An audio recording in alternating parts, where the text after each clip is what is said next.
Okay, so let's have a look at the IELTS speaking part 2. I'm just going to have a look at some typical cards. Remember that in part 2 you get a card and you have to talk about the card for 2 minutes. It's a topic card. It might be describe a story or a novel that was particularly interesting. It might be describe a subject at school.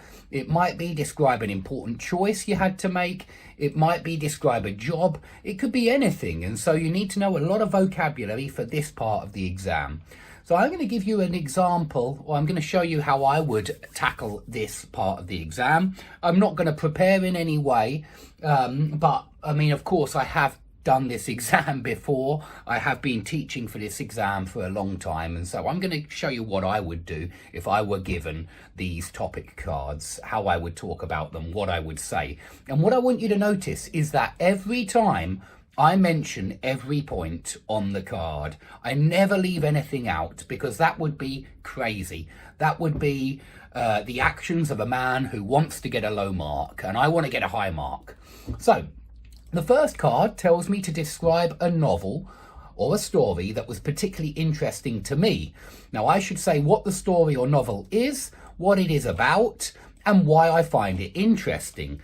Now, of course, I think this is easier if you choose a story or a novel that you are very familiar with. Yeah, that's the first thing to note. Choose a novel or a story that you're very familiar with. Secondly, you get a minute to prepare. You do, I don't, but you get a minute to prepare, and I want you to try and think of some good words to use in that minute that's related to literature. And so certainly narrator is one word which is a good word to use when you're talking about literature. You can also talk about characterization, plot. Yeah, the word plot is certainly appropriate for this part of the exam. So you need to think along those terms, yeah? An engrossing novel, yeah, a riveting novel. You need to think of some vocabulary that's really appropriate for books and literature. And in my vocabulary course, you can find that vocabulary for books and literature, for example.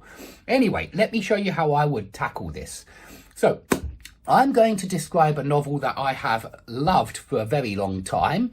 It's Crime and Punishment by Dostoevsky. It's a fascinating novel, and it has been extremely popular for more than 100 years now.